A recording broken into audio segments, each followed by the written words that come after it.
everything you need to know going into the game week 11 deadline. We'll have a look at some injury news from the press conferences today. We'll talk about some of the big questions around the likes of Erling Haaland. Should you be bringing back in Dominic Solanke? Who is the best captain this week, with so many good options to choose from, all in game week 11 final decisions.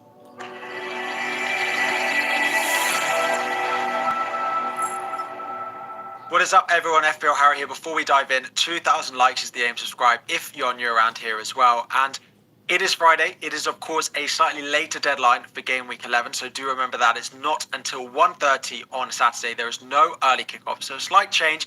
But of course, this final decisions video will be out as usual for you now as you are watching it. We're going to dive in and answer a few of the questions. This jumper seems to be reflecting weirdly in my camera. Apologies if it is. I was on the FPL show this morning, which is why I'm looking a little bit smarter. This is about as smart as it gets for us who work from home all the time.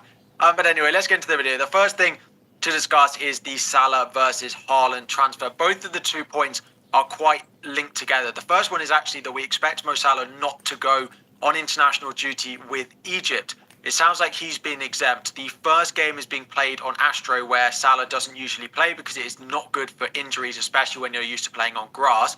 And then he's not going to travel because then he's only travelling for one game. They've also likely qualified top of their group for the African Cup of Nations qualifiers. So that's not necessarily fantastic just for this weekend against Aston Villa, although we have seen Arne Slot rest players before international duty, so he might be more likely to play 90. It also means that coming out of the international break going into Southampton away, he's likely to have had a full 2 weeks rest. Now, Erling Haaland has been playing a lot of minutes. He's then going to go on international duty. He then comes back to play against Spurs. Is it an obvious that because in game week 10 it went well for Salah and bad for Haaland that you should now make the swap? No. There is going to be no week where it is an obvious move that you should be selling Erling Haaland. And some of you watching will still be thinking, yes, you need to keep him because the City bounce back is surely coming at some point. And I completely agree with you. At some point, surely Manchester City are going to turn things around. However, when you're looking at the transfers, Haaland versus Salah this week is still really close. Aston Villa played in the Champions League, so there might be a little bit of fatigue there, whereas Haaland have played a Brighton team who did concede chances to Liverpool last weekend, but have had a full week off. For me, it depends what the other transfer are. If you're bringing in a Matheus Cunha, for example, into that forward line, or you're bringing in a Dominic Solanke in place of Erling Haaland, and you're selling a cheap midfielder that you don't like up to Mo Salah, then yes, I think that probably is still worth it. Again, I don't think I would be doing it for a -4. I would be doing it with 2 free transfers only, and only if the second half of that transfer does pay off. So if you're selling a Mavididi, or if you're playing a Semenyo, then I probably wouldn't do it. But if you're selling, a Mavididi or a Dibbling up to Salah, and you're bringing in a Matheus Cunha or something like that, I probably would do it. Looking at captaincy, this is probably the most difficult week for captaincy we've had. I am going to put Mo Salah just number 1, just based off the Aston Villa fatigue potentially from the Champions League with the form that Liverpool are in. Haaland is in number 2. I still really trust him. Heung-min Son is then coming in number 3. I really like him as an option. I do expect 70-75 minutes from him. I don't think he'll play 90. And if the game is won, we might even see an earlier substitution for that. But I do still like it. Bryan Mbeumo in at number 4 because he's on penalty. It's a nice home fixture against Bournemouth, who are much better at home than they are away. And then we have Matheus Cunha in at number 5 with Southampton at home. Now, the obvious one that's not in this list that people are considering their captaincy armband on here is Dominic Solanke. I'm happy enough in my team just to own Solanke. There have been enough bad performances from him over the past few weeks that just the Aston Villa performance is not enough for me to go and put the captaincy armband on him. I don't mind it if that's where you're going and you trust that that one performance against Aston Villa is enough to go and put the captaincy armband on, but for me it's not. So he would probably be in at number 6 or maybe number 7 behind Bruno Fernandes. So just to discuss a little bit of injury news, just to add on top of Son. So what was said from Ange Postecoglou today, they said that they're managing his minutes and building him up. He played 55 last week. They played 45 last night in the Europa League. They're going to do what they can to continue to build him up. So I expect him to play more than 55, but probably less than 90. I think 70, 75 is a reasonable amount to expect. I probably wouldn't be buying Son this week, but if you own him, absolutely start him. Then looking at Manchester United, Luke Shaw is back in training. Now, that is not a direct impact. You're going to be buying Luke Shaw, but it does have a knock-on impact on the likes of Mazraoui and on the likes of Diego Dalot as potential buys this week if you are looking at Manchester United defenders. When Luke Shaw is fully fit, which might be after the international break going into game week 12, he is likely to be filling in at left back or left wing back under that new system, which means at right back, Mazraoui or Dalot is likely to play. Now, of course, they might not throw Luke Shaw back in straight away. He might play as one of a back three, which he's done in the past. But it does put me down of buying a Mazraoui this week. I still think Dalot is fine, but it does negatively impact both of those in terms of expected minutes. The final one we're going to have a look at here is Cole Palmer. Cole Palmer is getting better, said the Chelsea manager. Hopefully they can get him as part of a training session, at least on Saturday, with the game on Sunday, and then a decision will be made. That sounds like at the press conference on midday on Friday, he has not trained yet. He is still a considerable doubt going into the weekend, but there is positives that they are hoping that he can train going into the game on Sunday. So if it was me, Palmer is obviously not a buy this week, and as long as you have someone first sub, I would hold on to Palmer.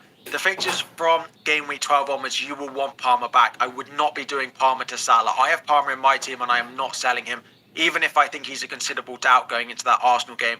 From game week 12, he is one of the best players in the game, and if you sell him this week, the only reason you should be doing that is if you are wildcarding over the international break.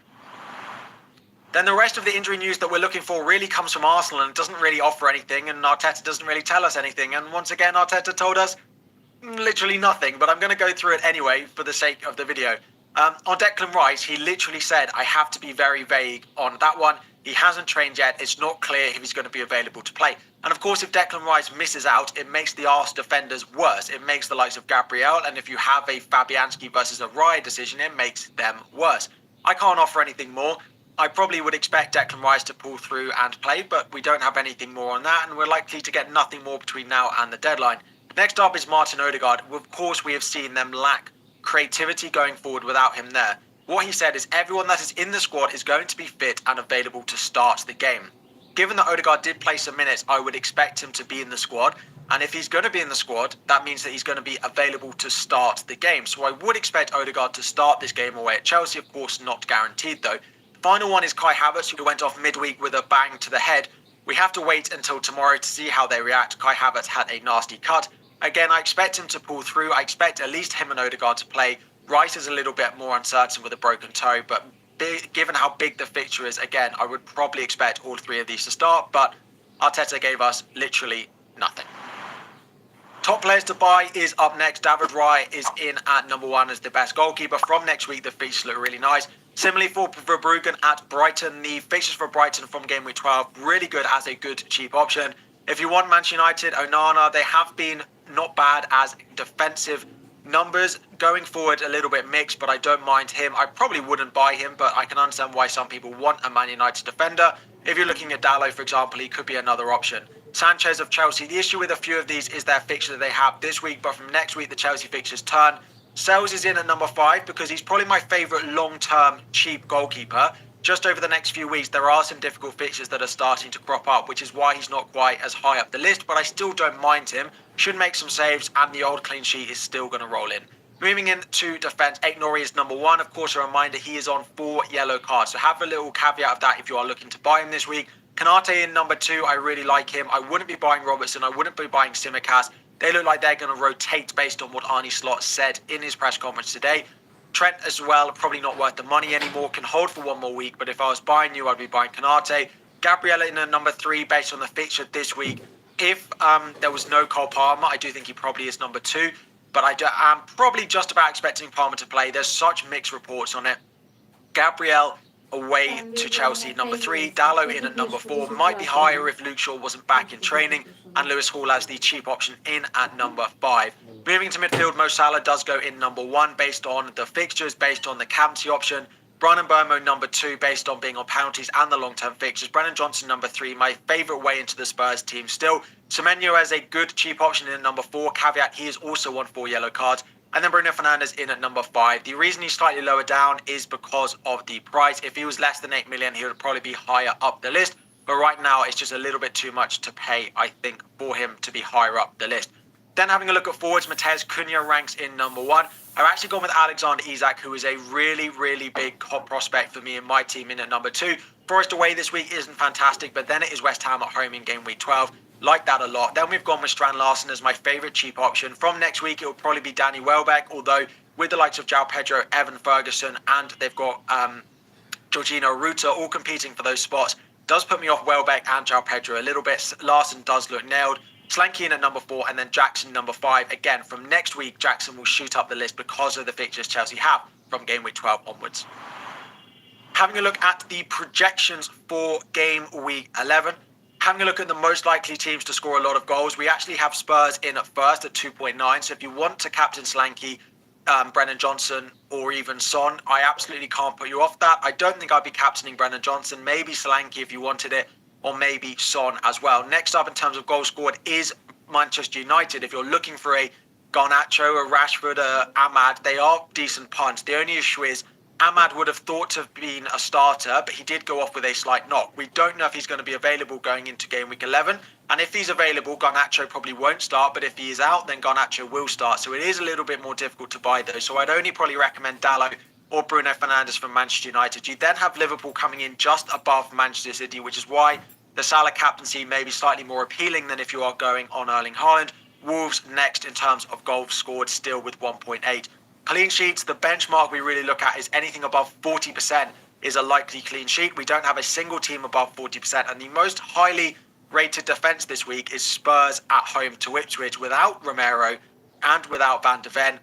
That basically, if they're the most trusted defence, we can't really trust anyone for clean sheets this week. So despite you maybe wanting to look at Aït-Nouri, he's not a bad transfer in a Konate. I'm not necessarily certain defensive transfers are that needed this week.